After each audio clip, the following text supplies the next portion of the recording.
Laetitia Béger, la honte de l'Alsace. J'avais un agent en qui j'ai eu totalement confiance et qui m'a fait faire des photos pour un magazine de beauté à la base. Et elle a vendu à Playboy entrevue sans mon accord. J'étais même pas au courant qu'elle a tenu l'interview en mon nom. J'avais rien dit, j'étais même pas au courant que cette interview allait sortir et que ces photos allaient sortir. La conséquence directe, on l'a dit, tu perds ton titre. Donc c'est Geneviève de Fontenay à l'époque qui est présidente du comité Miss France.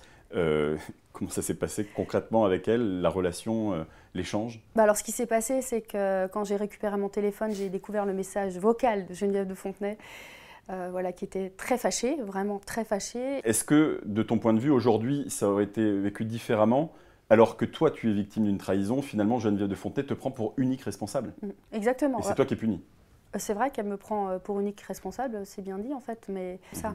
Et finalement, on parlait de Geneviève de Fontenay à l'époque qui te rend responsable, mais en réalité, c'est toute une région. Tu as été Miss Alsace avant d'être Miss France.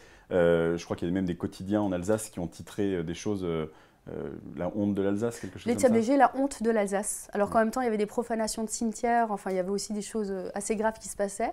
Et c'était moi la honte. Et ça, c'est vrai que j'ai eu beaucoup de mal à le digérer. Les journaux étaient durs avec moi, les Alsaciens étaient durs avec moi. C'est vrai que ma maman, quand on en parle, elle me dit encore aujourd'hui, les Alsaciens m'ont pas soutenue.